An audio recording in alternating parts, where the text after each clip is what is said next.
Welcome back, everybody, to Simplexity Analytics Seasonal Report for June of 2025.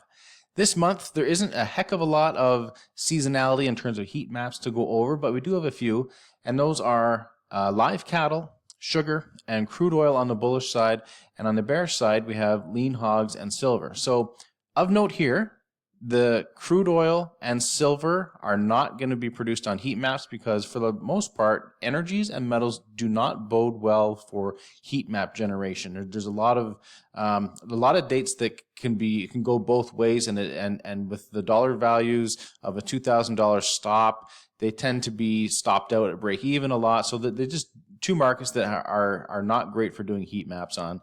And then interesting here too as well, the meats tend to move in a like fashion for most of the year, except when it comes to June here. We have the opposite bullishness for live cattle, but we have bearishness for lean hogs. So that's interesting to take note of as well. The first market we'll take a look at here this month is going to be live cattle. We see how live cattle has finished the month of June higher 73% of the time and has made $13,000. And on the seasonal chart at the bottom, we see how as June comes in, and then in July, and then into August, we have a very bullish time of year for live cattle. And this happens year after year after year. It kind of bottoms out in April and then goes sideways for a little bit heading into the period we're in now, into the summer months. And the summer months see increases in live cattle, and we're kind of at the beginning of that now. And if we look at the price action for the last number of years, we see how a few years ago, it had a very steady increase for a lot of the rest of the summer and towards the end of the year as well. The following year saw a pretty rapid increase for a couple of months and then a decline. And then last year saw, to a lesser magnitude, much of the same kind of pattern as the previous year. So let's keep a good eye on live cattle and let's see where the real sweet spots for the heat map occur as well. And here is the heat map for live cattle. First, I want to take a note up here on the upper left-hand corner on all of our heat maps. We list the stop that is used to make all of our calculations. And for live cattle, we're using an $1,100 stop. That's a little bit less than most of the markets use, about a $2,000, and some of them are a little bit less. Some of the grains, the meats, some of the softs have a little bit lower dollar values. And that's just because the markets range a little bit less in terms of the dollar value amount, and that's why we change these dollar values to be market specific. So looking at the heat map, like we always do, where are our eyes drawn? And that is to the final week. This is where we have all the bright greens clustered together vertically and horizontally. Up here, we have a mixture of red and greens. We don't like that because they kind of cancel each other out. Same thing here, a mixture with a lot of white, so there's nothing happening those days. And then we don't get any buildup of solid colors until we get to the very end of this month with the new holiday, Juneteenth, and then into the last week we have a lot of bright greens here, and that's where we want to concentrate. We have days over 90%, and we have higher dollar values than are up here too. We see a lot of them under $2,000 up here, and here we're a lot of them over $4,000 or $5,000. So a lot bigger ranges, a lot better dollar values, and some pretty extreme bullishness here in the last week for live cattle. Here's the Simplexity seasonal chart for sugar. June being the number one most bullish month at 63% of June's finishing higher than it opens and at a greater than $15,000 profit.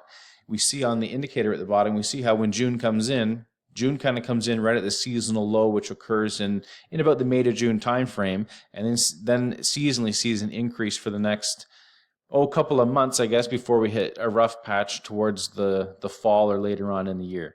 And the last 3 years, though, we've kind of seen each occurrence happen. We saw a decline in June a few years ago. We saw an initial rally and then a decline in June, and then last year we saw a rally in June. So we've had each. This year, what's going to happen? Well, let's have a look at the heat map and see if we can target a particular area to really focus in for those bullish price patterns.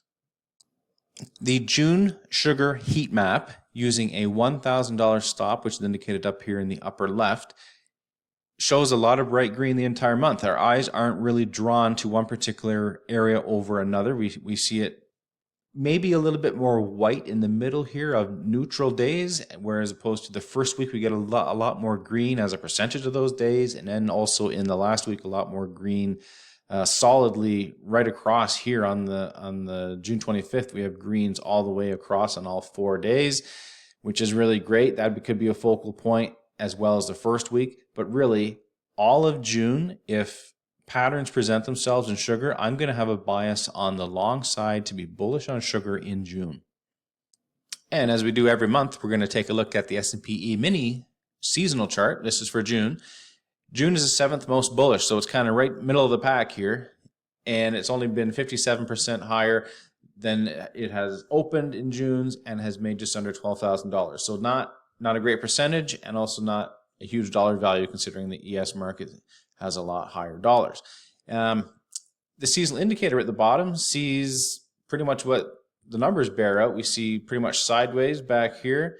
We saw an increase and a decline, increase, decline, and also we're seeing that this year as well. So what we may see in the heat maps is an initial increase, and then we give those back towards the end of the month, and that's kind of how June plays out. So let's have a look at the heat map and see what it shows.